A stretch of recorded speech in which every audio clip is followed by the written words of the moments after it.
Welcome to this JDG session.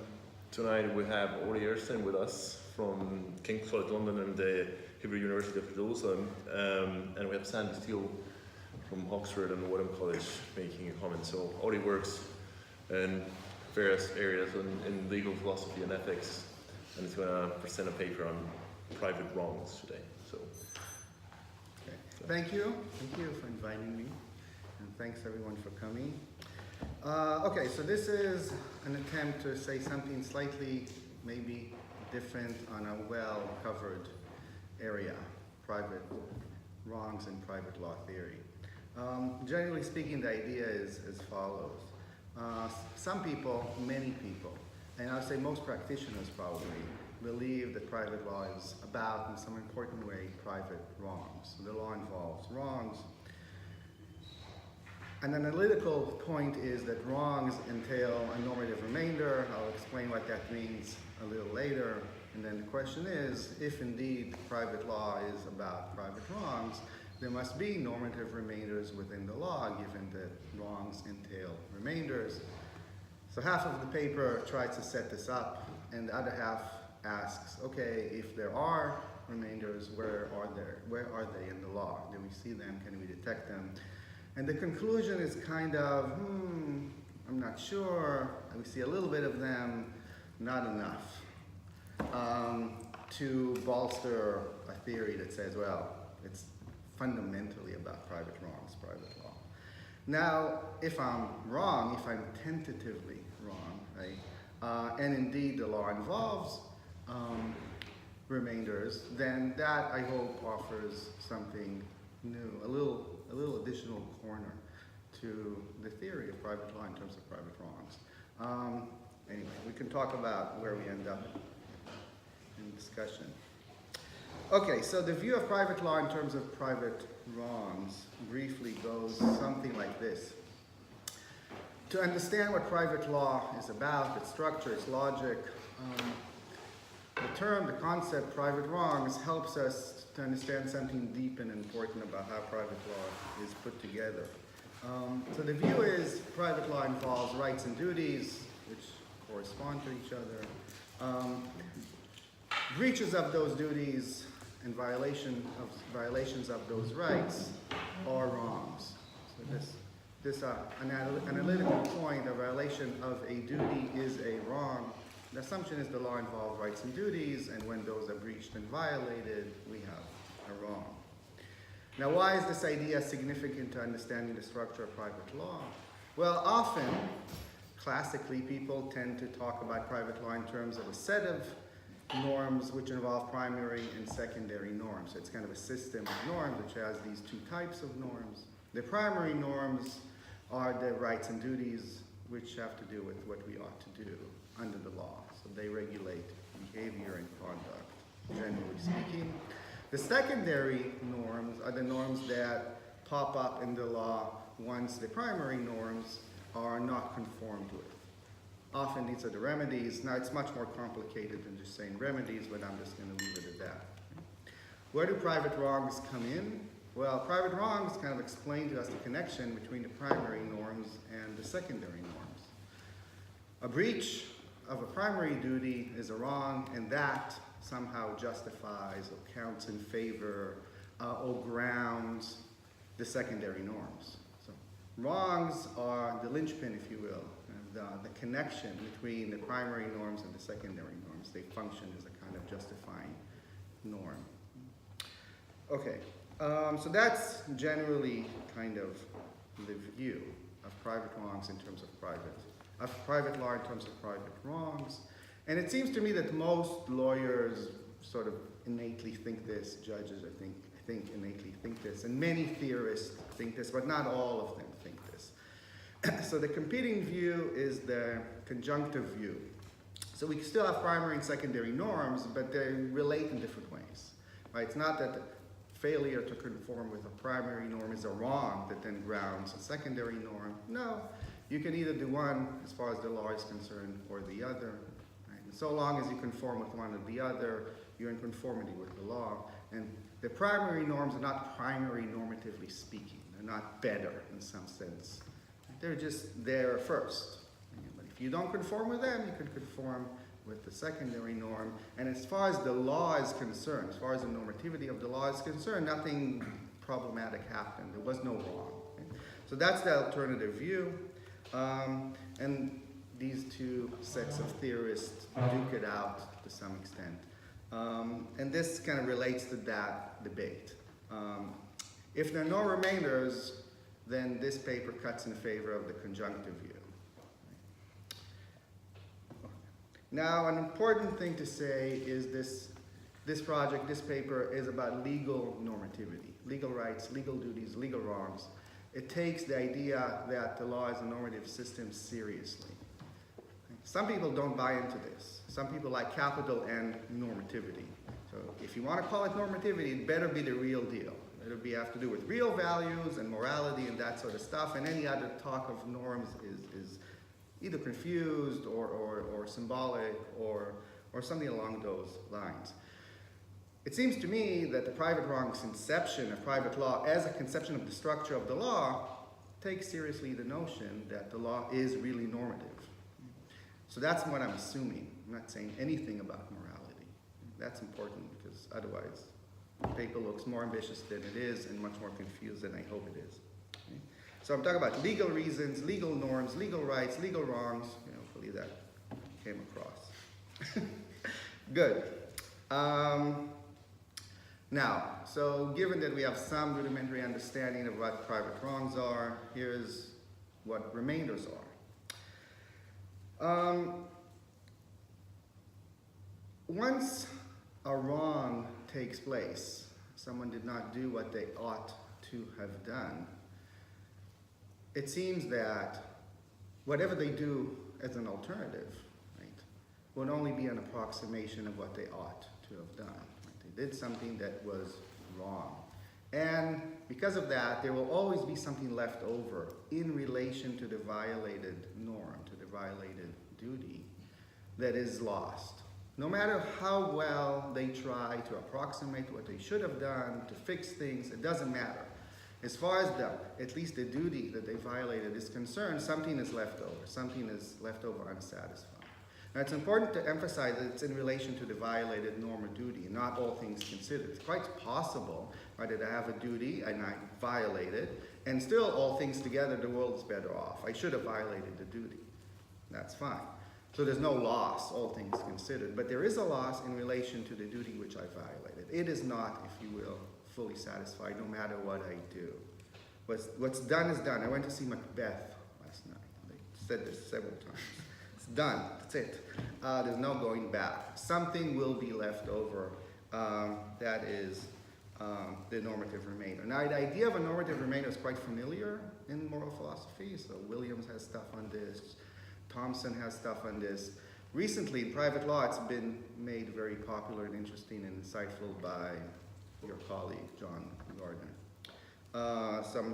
We can talk more about that if someone is interested. Okay.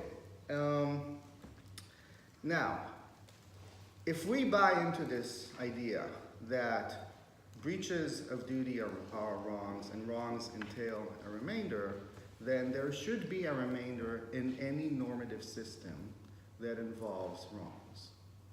The remainder will be of the type of that normative system. So if there's a moral remainder, if there's a moral wrong, there's a moral remainder even after we try and fix the wrong as much as we can.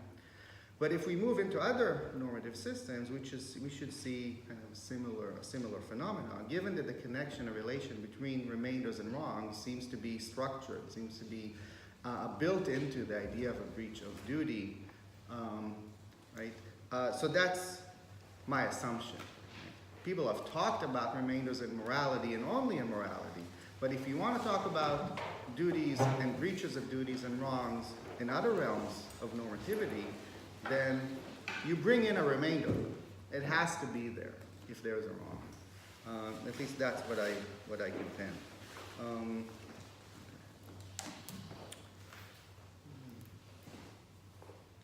So the challenge.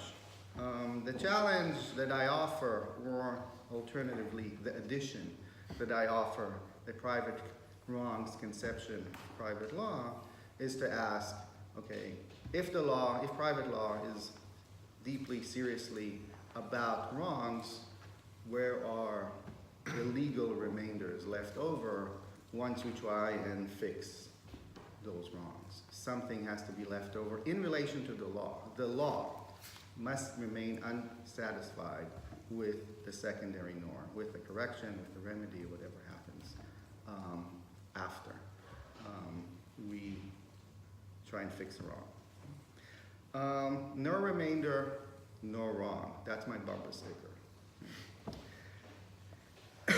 Now, it's not obvious to me that every normative system involves wrongs. And so this is by way of motivating the challenge. Are there wrongs in sports? I think sports, at least when they're professional, right? So they have institutions and they have constitutions and judges, and they kind of look like a legal system. It definitely looks like a normative system. Are there sports wrongs within sports? I'm not talking about the fans being unsatisfied by somebody behaving wrongly morally. But from within the logic of sports, are there wrongs? I don't know, I'm not sure. But I could see that maybe not, and we can still be happy with a normative system with no wrongs. Etiquette, are there wrongs of etiquette? Maybe, I don't know. Not where I come from. In morality, surely, we think there are wrongs. At least let's make that assumption. What about the law, right? We have different normative systems. Some have wrongs, some maybe not. It's not clear that the law involves wrongs. So that's what just hopefully I motivated you to consider letting go of the wrongs idea in the law. Okay, so what would be a legal remainder? What would this thing look like? In morality, it's easier to grasp the idea of a remainder. There's something left over, right? No matter how many times Lady Macbeth tries to wash the blood off her hands, something's going to be left over, and all of that. But in the law, what would a remainder look like? So it seems to me it has to be a legal loss. It has to be a loss in terms of the law, and it has to be a relational loss. So the assumption of the private wrongs conception, if there was a duty and a right, and they were owed by one party to the other, one party wronged the other party, therefore the remainder must be somehow in relation to the wronged party. There must be something left over that the defendant did to claimant. It has to be a relational remainder in legal terms. Moreover, remainders are normative, legally normative, and norms give reasons, and therefore the remainder somehow within the map of legal normativity ought or must count in favor of something that captures, reflects, symbolizes, expresses this relational loss that's left over between the claimant and the defendant. So that's as far as I've gotten to try and kind of think about what would this sort of remainder look like. It's a bit of a mysterious idea. I don't think anybody's tried to tease this out. So this is an initial attempt.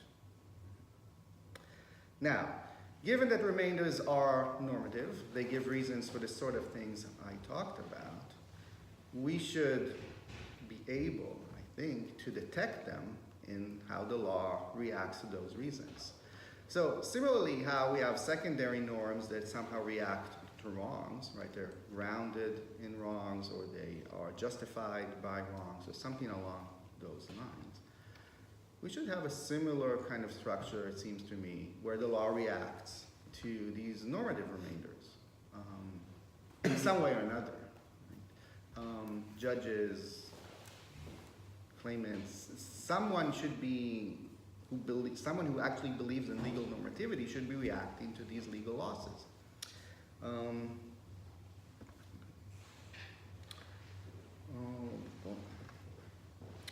Now, the reason I think we have to talk about indicators of remainders when we talk about legal wrongs and legal remainders is that unlike morality, in morality it's quite easy to detect the wrong. You sort of assume it's there, right? It's not really a question.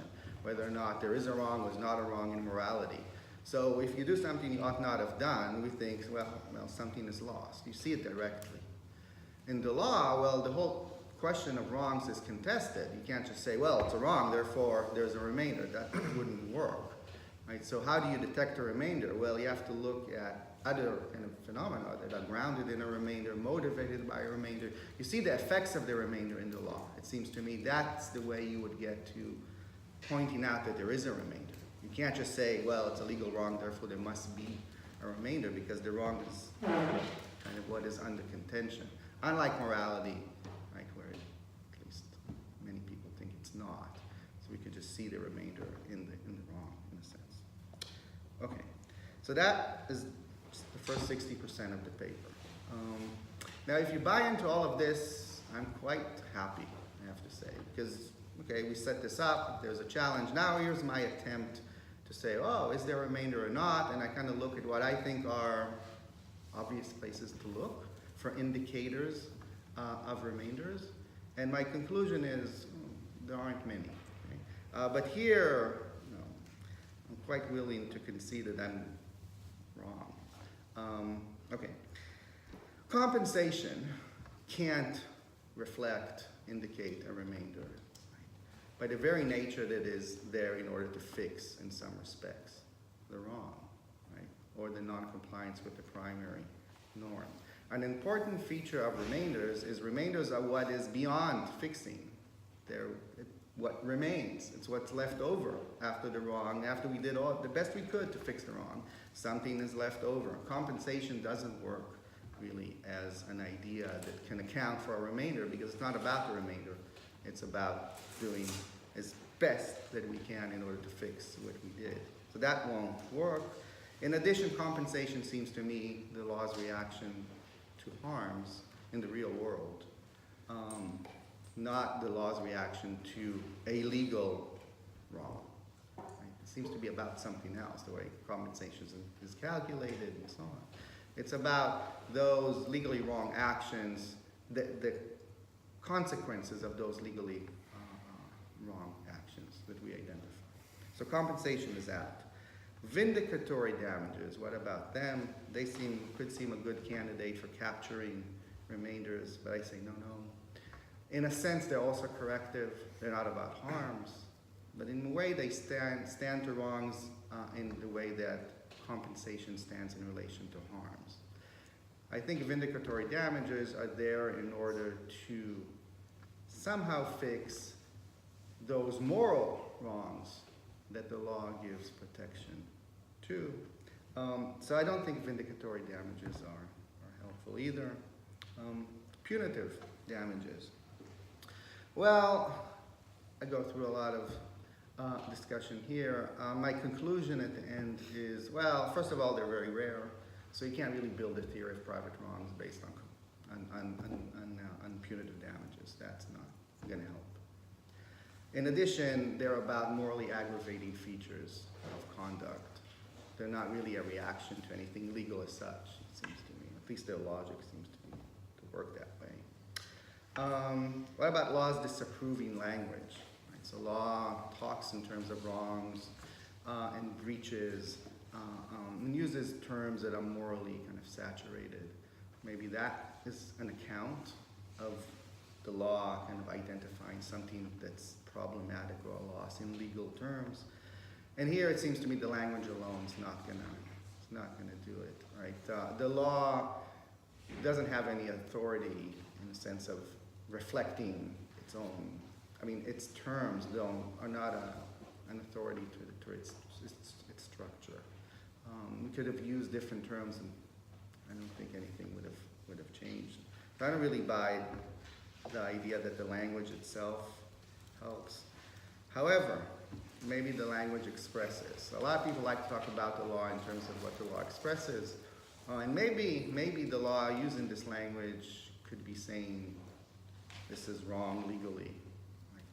And expressing moral indignation for the mere violation of the law, for the mere remainder that's left over. I don't really this is too much to develop, right? A lot of people write about expression in the law. I have my reservations, but I'll I'll leave it at that, but maybe expression is the explanation.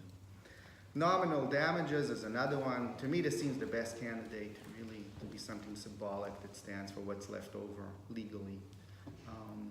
But they're not really granted in many, many cases. So when compensation is given, no one is given compensation plus a little bit. That's just not part of the story. You can't say that it's swallowed up into compensation, because the whole idea that it's not compensation in order to account for the remainder. There must be something else, something symbolic or expressive that says, here's a little bit to say, well, something is still left over after compensation. And that doesn't happen in practice. So nominal damages come close, but I don't think really get us where we want to get. Okay, so now here's my best attempt to defend the private wrongs conception from my challenge. I think it's the best response out there, maybe, but I'm not sure about it. And the response is, there could be remainders in the law. They're out there, floating around in the realm of legal normativity. And they give reasons to judges to react to them. However, there are various other reasons and considerations that outweigh those legal reasons. And there can be a whole variety. For example, it's a waste of time to deal with these little legal remainders that have no moral implication. Or there are constitutional reasons of various kinds that say, so this is very American.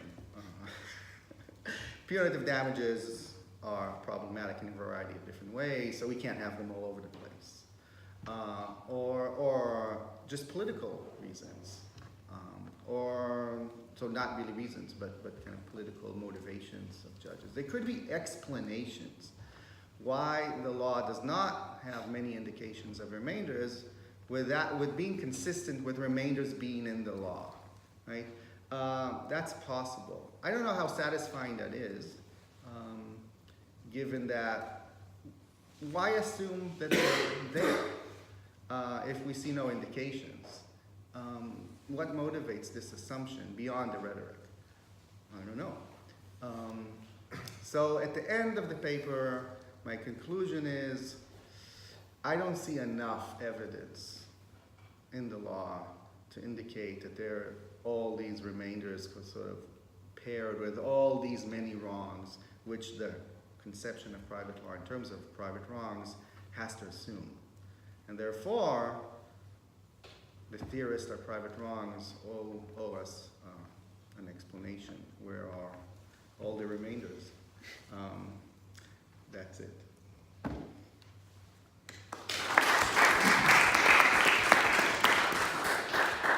Sandy? Okay, well, thanks for the invitation to invite me to comment on Ori's paper. It's nice to comment on an old friend's paper, and it's an interesting paper, like all of Ori's work. And I think he does identify a point that other people haven't really focused in on. So let me just give an informal restatement of Ori's argument, just so I can identify the points that I want to focus on. So basically, if fying is a wrong in law or morality, then necessarily it gives rise to a normative remainder. So if torts are wrongs, then necessarily they give rise to normative remainders. But then he says, if torts are wrongs and they give rise to normative remainders, we should find some evidence of this in the law of tort. We should find some evidence of these normative remainders. But we don't find that evidence in the law of tort, so at the very least the jury is out on the private wrongs model. So I want to focus on the idea that if private wrongs, if wrongs necessarily give rise to normative remainders, and if torts are private wrongs, they necessarily give rise to normative remainders, that we should find evidence in the law of that. So I want to focus on the idea that we should expect and we should find some evidence in the law of this. So I'm not sure we should accept that sort of premise in the argument that we should find evidence in the law of this. So this is a slightly silly example, but suppose necessarily every time someone commits a wrong, some air particles move. It's a necessary, so it's not necessary in the same sense, but in all possible worlds, there's going to be some movement of air particles every time someone commits a wrong. We don't find much discussion of that in the law. Well, so what? It's not a big deal if we don't find discussion of the movement of air particles in the law. So not just because something is necessarily associated with the commission of a private wrong doesn't in itself show that we should expect evidence of this in the law. And I want to push the strategy that Ori was mentioning at the end, that there are good reasons why we don't find evidence of these remainders, even if they exist in the law. So here are a few reasons why we might not find that evidence. Firstly, in many cases, it might just be that the normative remainder is just not very important. Ori's paper isn't about contract law, but we might think that breaches of commercial contracts where we can give financial compensation, which puts you in almost the same position you'd be in had the wrong not been committed. They're the reasons which justify the primary duty of being almost perfectly conformed to, and the remainder is just very small and we might not really care very much about it. So if the reasons which justify the primary duty have almost been conformed to, and there's just a tiny little remainder, maybe that's not so morally problematic. So if I turned up 2 minutes late for this JDG discussion, the reasons why it's justified my duty to be here, to give a nice comment on Ori's paper, they can still be conformed to, so it's no big deal. So there's going to be quite a few cases like that, I think, in the law, even in tort law, where the next best is going to be very close. Secondly, I think there might be other areas of law, not tort law, where we might find evidence of these remainders, but we don't find them in tort law. But they might still be dealing with the remainders from tort law. So criminal law might be picking up some of the remainders for culpable violations of basically the same duties that we find in tort law. So to my mind, I know this is a controversial position, but many crimes really are just the same or very similar duties as torts. It's just that there are extra requirements built in, so like culpability requirements. Normally the crimes involve violation of more fundamental interests. We don't have crimes of breach of contract. Some of the responses that we might find in criminal law are picking up some of these normative remainders potentially. So we might have to look to other areas of law to rule out the possibility that we're not finding evidence of normative remainders. A third reason is that a major part of tort remedies, compensatory remedies, are remedies. They're fixers. They're things which are there to fix a mess. And so their natural focus is upon the reasons of the defendant which can still be conformed to. So a natural focus of remedies is just on things that can still be conformed to. So remedies are aiming to get the defendant to conform to the reasons which are still available for conformity. So insofar as tort law is insofar as many of its remedies have this primary function of fixing stuff, it's natural that their focus is not on the remainders, but on the reasons which can still be conformed to.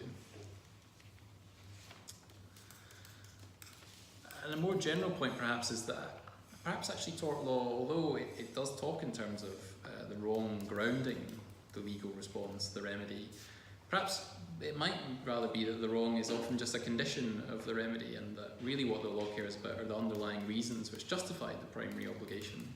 And it's when the law's awarding a remedy, the wrong is really just showing that those reasons are not available for perfect conformity anymore, but it's the focus of the law in awarding the remedy is on the reasons which can still be conformed to underlying the primary duty.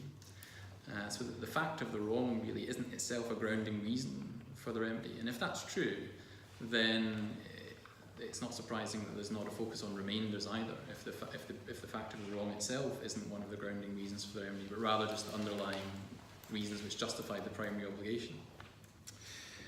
Okay, so that's why I think we might actually not expect there to be much evidence of normative remainders in tort law, and why that might not be problematic.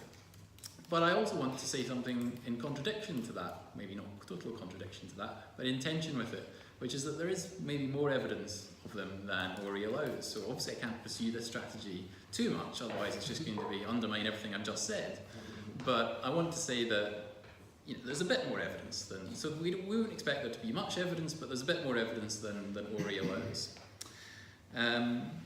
So here's a few situations where we might find some evidence of this. So I think even in what are called compensatory damages, we find evidence of something like normative remainders.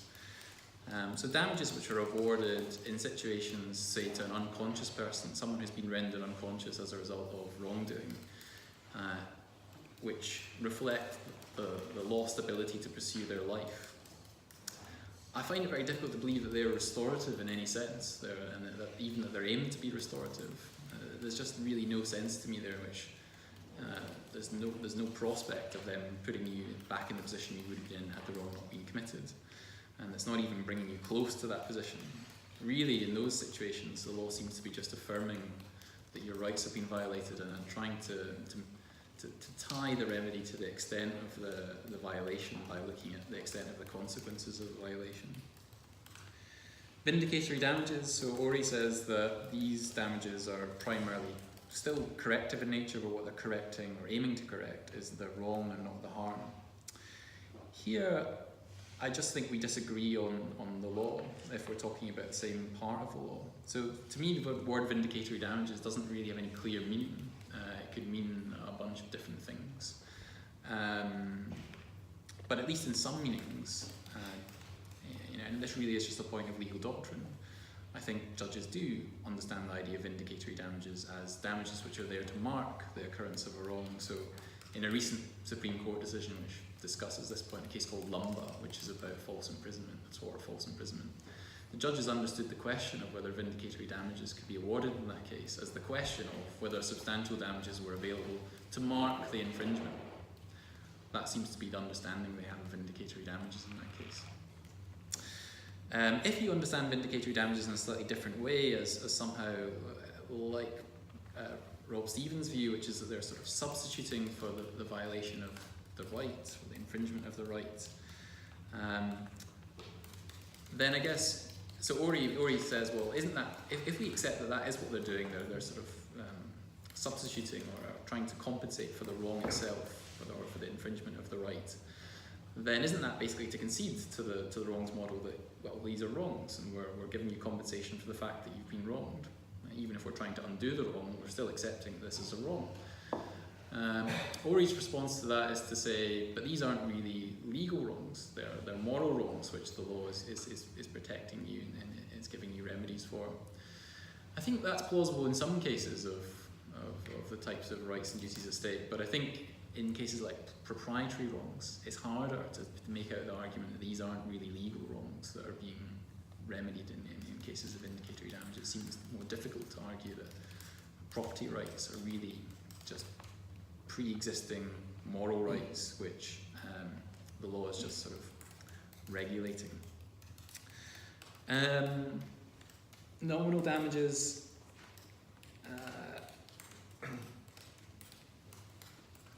So this is a slightly small point really about, well, if nominal damages are just available in some torts but not all, is how big a problem is that for the wrongs-based model of tort? And I guess it depends how we count the number of torts in tort law. And we might think, the torts actionable per se is actually a good number of torts actionable per se. And if we count negligence as just one tort, then there's quite a good number of torts are being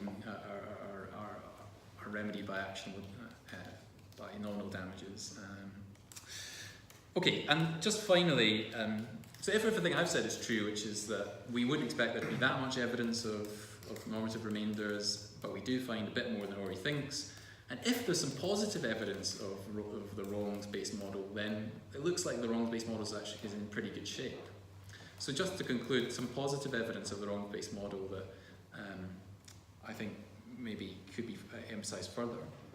So I've already said that I think that vindicatory damages is already one example of potential example of normative remainders.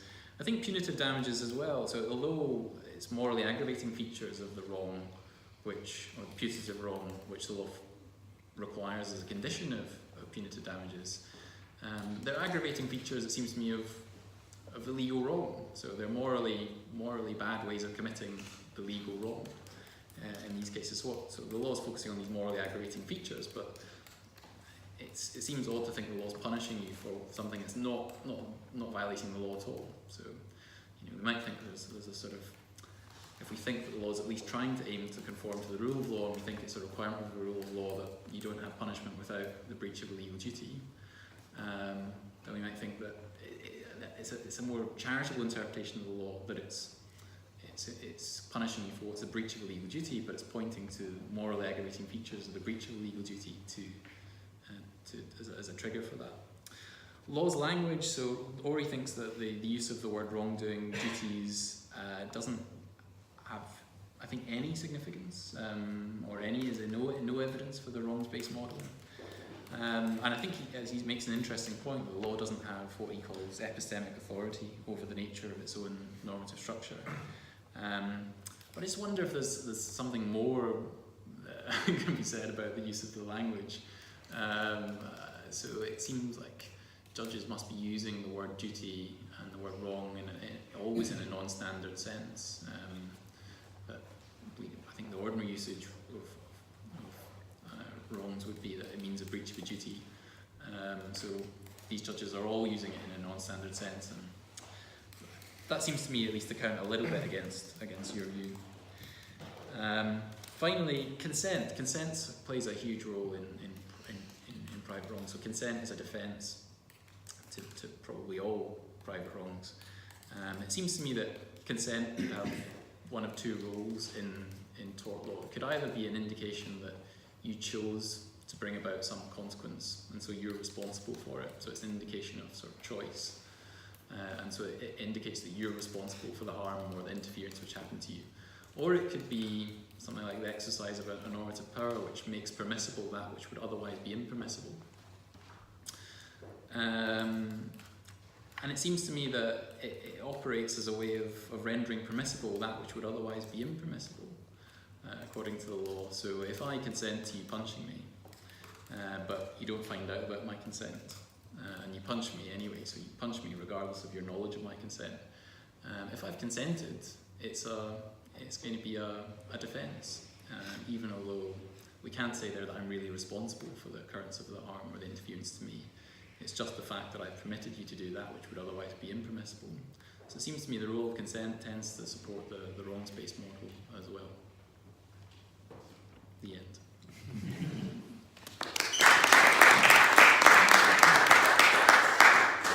We will normally go to Q&A, but I think you might want to reply to Sandy in 5 minutes, and then we go to Q&A. Okay. So I'll just say a little bit, Sandy said. Yeah.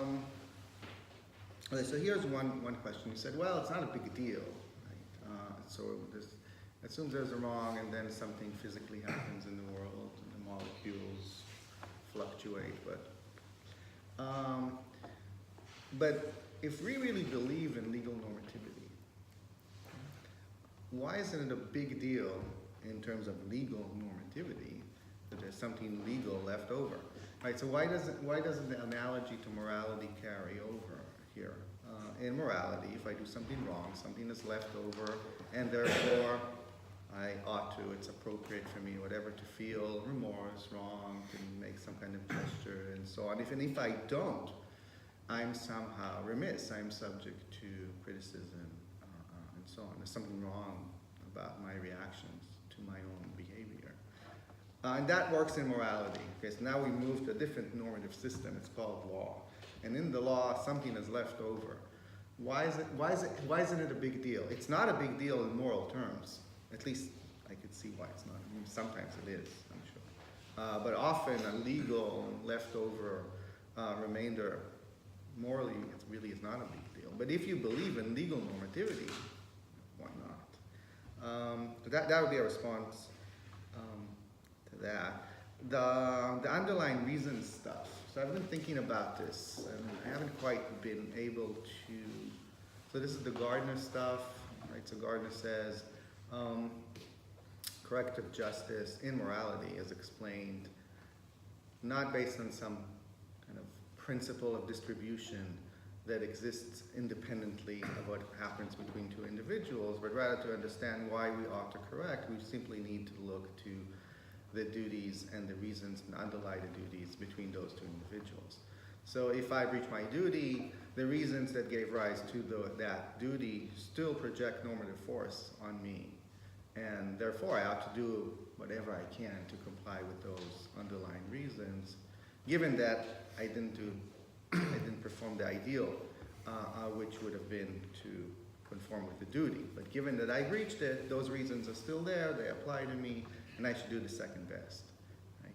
So that's kind of the Gardner-Raz story about corrective justice. Now, in the law, so let's move from morality to the law. I don't know what are the underlying legal reasons of legal duties. I don't know what that is. So I mean, it could be the legislator said so, and those are the reasons, or something like that. But It's hard to tell some things, but you read the judgments. well, but are those legal reasons? I mean, well, maybe. I mean, there are definitely moral reasoning in the judgments that say, okay, here are a bunch of good reasons for why we should have this legal rule. Great, but those are not always legal reasons, right? If you go all the way down, I don't know what legal reasons are all the way down. I don't know. This is a little mysterious to me. It could be that. So the Gardner theory doesn't really carry through as clearly as you might think, in my eyes, into the law. So that's why in the paper I sort of say, oh, the duties, that projects normative force and so on, and rather go underneath the duties. And, so I take more of a kind of Hersteinian view on continuity. So there's the Toronto continuity thesis and the Oxford one. Oxford meaning Raz, I give you that still. And the Raz-Gardner kind of continuity thesis. Raz-Gardner do reasons, Ripstein and his following and up there in Toronto do continuity and rights. Here I sort of do Ripstein, which is kind of a betrayal, I know. But in the law, I really, anyway, I said what I had to say about that. I think that's enough. Sure. So if anyone has questions, just raise your hand, and if you could introduce yourself before